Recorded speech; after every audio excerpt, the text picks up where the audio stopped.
welcome back to my channel. My voice might seem a bit I don't know if you noticed, but it's a bit, I don't know if the word is husky. I don't know what's going on. Kind of having flu symptoms even though I don't already have a flu. But anyway, we'll move on. So today's video is basically answering one or two questions that I'm sure Christian, possibly and definitely non-Christian will probably have at some point in their life. I know I have. Even though I am a Christian, doesn't mean I don't not have questions, which I do. And these two questions that I want to try my best to answer today, I feel like are two very valid questions. So, number one is the question of free will. If God knows everything that we are going to do before we do it, then did we really have free will in the first place? And number two, if Satan, did so much of a negative impact on, I guess, somewhat heaven, because he took a third of the angels with him, and, resides on earth, and is so bad, and God knows everything, why would God have created Satan, Lucifer, knowing what was going to happen, right? They're very valid questions, and in doing that, I guess God, in creating us, many people then sometimes question whether or not God is a good God or not, because what kind of a God would, still create people or allow situations where bad stuff goes on, right? So I want to answer at least two of those questions. So number one, there's a difference between knowing and controlling, right? If I have a friend, and because I know her so well, and somebody puts chocolate in front of her, and I know that she's gonna eat the chocolate. This is a hypothetical friend, by the way, she don't exist, right? I know she's gonna eat the chocolate. I know she's going to eat it. But did I make her eat it? No. Now, because I know she's going to do something, doesn't mean she didn't have a choice. Do you know what I mean? So I feel like some people get that confused. Because God knows what we're going to do before we do it, doesn't mean we don't not have a choice.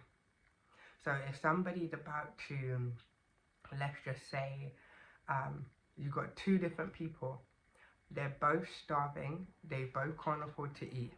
One of them resides to stealing and the other one doesn't. God knows what both of them are going to do. But it seems like God only gets blamed for the bad things. If the one that decides not to steal decides to maybe sing for the public or decides to wash people's windows to get money so that they can buy food, God won't be like, oh, see, God did that because, God knew he was going to wash windows, so that was of God. So he never had a choice but to wash windows to get money. People don't really do that. They'll see that as the proper way. Like, he went out of his way to work hard. He came up with a legal hustle to get money to get his food. Nobody really brings God into question in that situation. But if somebody else decides, I'm going to steal, I'm going to rob, and I'm going to rob old ladies and, hold people up with the gun and whatnot, with the gun. We don't have guns over here in UK like that. But anyway, right? And then, they decide to somehow hurt somebody in the process of trying to steal money from them. We can't then be like, well, if God knew what he was going to do, why is it that he's going to get in trouble? Because whether you do good or you do bad, it's still your choice. It's just God in this situation. He knows what choice you're going to make. Now, because he knows what choice you're going to make doesn't mean you don't have a choice. Because there are even sometimes where I believe God even knows when a person's going to change their mind. Now, this is my own personal opinion, based on some testimonies that I've seen. Leave your comments down below if you agree, or maybe if you have a different opinion. I'd love to hear it. But some testimonies that I've seen have been of some people that, I've seen many testimonies, but some have been of people that have died and God has brought them back, right? And I feel like everyone that comes back obviously comes back declaring Jesus is Lord and all of this stuff, right? But they also changed their life. I don't think God would allow certain people to have near-death experiences and bring them back if he didn't already know that they were going to change their ways. And you might think, well, everyone that dies and sees God and knows who God really is will change their mind. Well, no, because there are many people who saw Jesus back in the day, who saw miracles, who, you know what I mean, came face to face with the miracles of God. Like, you know, those of you that know the story of Moses, you know, Pharaoh saw the whole water turn to blood. He saw the sea depart in two. That can only be of God. And yet he was still ignorant and decided, I don't care in it, because man's a bad man. I'm going to go out and get my people back. Like, and they're not even his people to be trying to claim back. But do you know what I mean? He was still ignorant even in the midst of seeing the miracles of God. So, with that being said, if somebody has a near-death experience or they have some kind of spiritual encounter, I believe that, particularly near-death experiences, God allows certain people to come back because he knows already that they will change their mind and change their ways.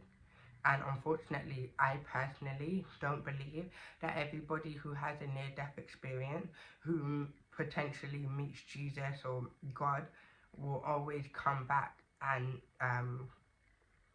live a changed life as a result of that. Some people will come back and still go back to their old ways. Do you know what I mean? So I feel like it's not just God knows what you're going to do when it's bad and allows you to do it, but he also knows when you're doing something bad, whether or not maybe 10 years down the line, he can see that, yo, even though this person's bad right now, they're robbing old ladies, they're pushing kids over in the street, you know what I mean? He knows that in 10 years' time, that same person is going to be screaming my name to the rooftop. That person is going to be like Saul, if I'm saying it right, Saul, right? He was the one in the Bible killing bare Christians and stuff like that. And then on top of that, when he had his encounter with God, he was like the most on fire for God. Do you know what I mean? So with that, you know, God also knows when you're going to change your mind. And I feel like that in itself is evident that he's not controlling anybody. Do you know what I mean? Therefore, technically, we do have free will. Because if we didn't, we wouldn't be able to change our minds. Whether good or bad, God knows what you're going to do. You know, and I don't think it's fair that God only gets blamed for the bad things. So I hope that clarified something for some people and that answered your question somewhat. For those of you that do question that, again, leave your comments below, like if you feel like that helped you to clarify your question to that. Alright, so second question that some people say is, if God knew what Satan was going to do, and this technically applies to everybody to be honest, then why would he make him? And I asked God this before I made this video, and I honestly felt like this is what he said to this question. If you as a mum or a dad decides you want to have a baby, because obviously babies are good, yeah? You want a baby to love. You got a lot of love to give, and you want to bear kids or adopt or whatever to give that child all that love. But you know beforehand, because you weren't born yesterday, that kids are not just a walk in the park. They're probably going to grow up at some point when they're teenagers back chatting. They're probably going to go through the terrible twos that everybody talks about. You're probably going to end up waking up having many sleepless nights because they're going to cry in the night. You know that the journey is not always going to be pretty. You know that it's not always going to be easy. And you know that this child is not just going to be candies and rainbows and yes, mommy, and like the perfect child. They're not going to be the perfect child because no child is perfect. You know, children are going to throw tantrums. They're going to, you know, try to be slick. I know my child does, right? Try to work mind games. Lie sometimes. They do something wrong and they lie and blame it on their sibling or who knows what, right? So, but in you knowing the potential troubles that will probably inevitably come with having a child, because like I said, children are not perfect, does that then make you decide, you know what, I don't want them? I don't want the stress and the baggage that's going to come with any potential misbehavior. It doesn't. Why? Because your love is more than their naughty behavior. Do you know what I mean? Like, your love is more than, it just doesn't matter. You don't care. Like, you'll still love that child. Do you know what I mean? Obviously, you don't want them to backtrack. You don't want them to be rude. You don't want them to, like, be disobedient, of course. Do you know what I mean? In that sense, it does matter. But it doesn't matter when it comes to deciding whether or not to bring that child about. Like, I still choose to have you. My twins are stressful sometimes. They're absolute gorgeous friggin' babies. I'm so blessed to have them. But I'll be honest with you, today, they're having a nap now, thank God, right? But today, I felt a little bit overwhelmed. I got a bit stressed out. Do you know what I mean? And I have days like that. But would I ever question for a minute not having them? No. Do you know what I mean? Like, none of that even pales their behavior or their sleepless night or them deciding to tag team of who's crying. Then when they stop crying, then the other one decides to cry and just bare tag teaming. Like, none of that means anything at the thought of them not even being here. Do you know what I mean? So I'd rather deal with the stress and the overwhelmingness sometimes, because if I could go back and someone let me know, or even I knew that I was going to feel like this certain time, and I could go back and decide to not have them, I wouldn't. I would happily do it all over again, because that is love. Love is beyond, it's beyond anything. Like, honestly, love conquers all. And maybe I'm not putting this to the best, in the best way possible in explaining, but I really hope this resonates with someone. Even though God knows the thing, and he knew this before the world was made, and he knew that we were going to fail, he knew that we were going to sin, he knew that Satan was going to fail, he knew that Satan was going to sin.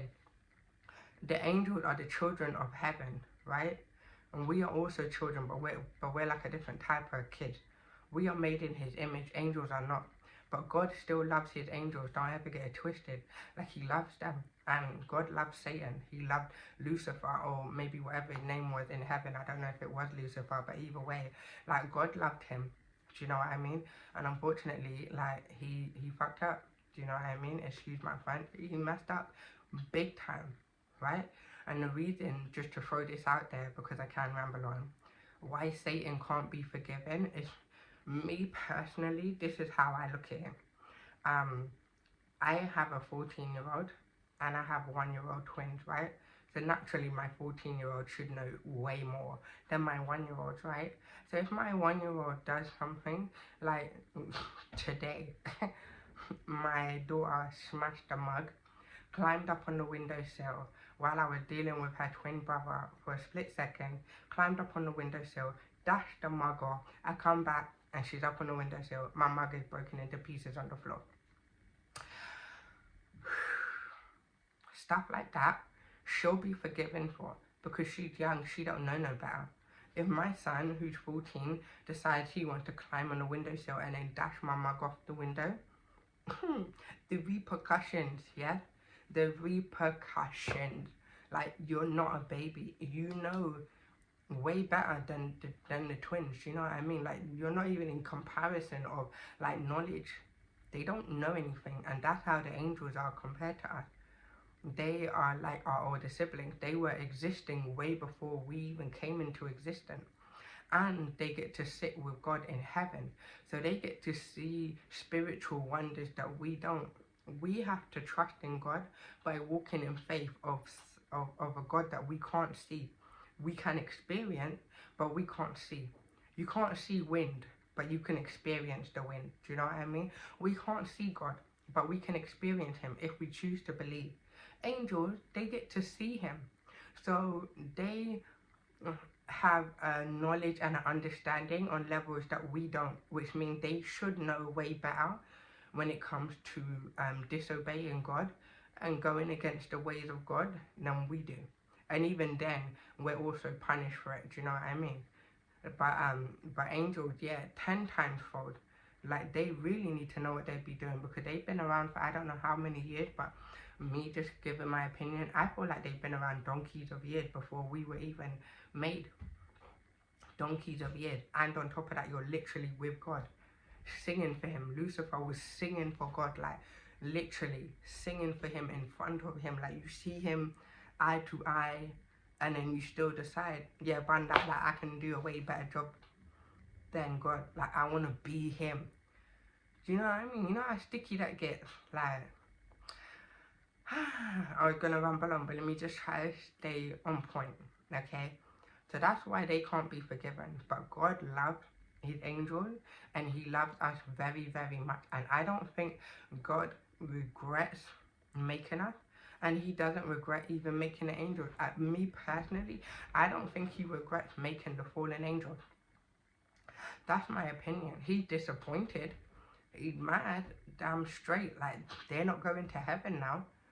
But I don't think if God could take it back, which we know that he could, that he would. Otherwise, he would have.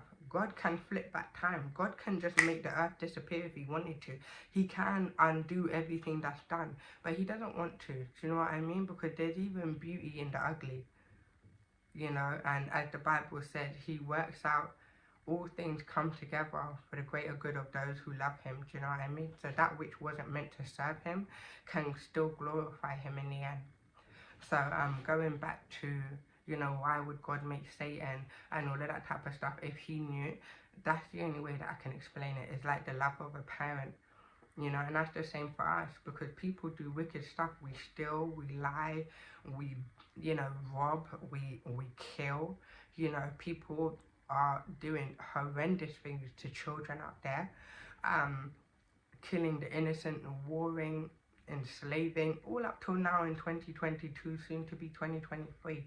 People are still doing the most horrendous act behind closed doors in all walks of life, you know?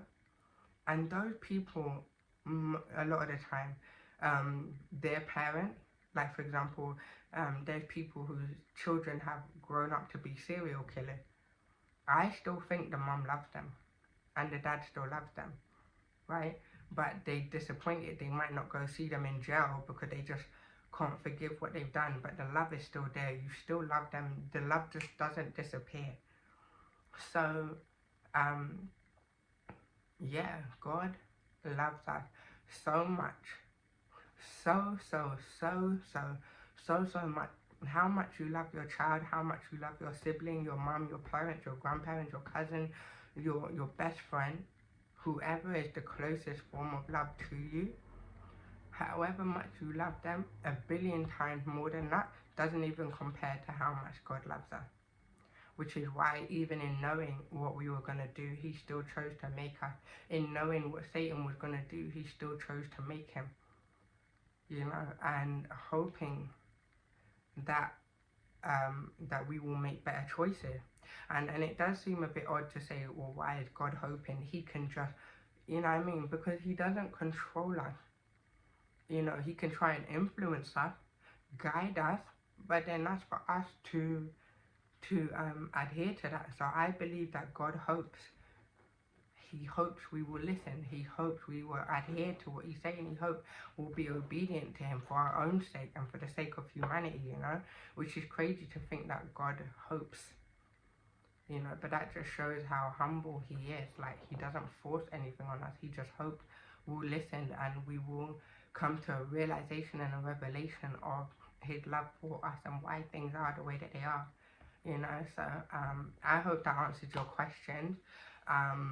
For any of you that have ever wondered that, because I definitely know that I have. Me personally, I feel like what I've just explained, even though I did ramble quite a few times, I feel like that has helped me to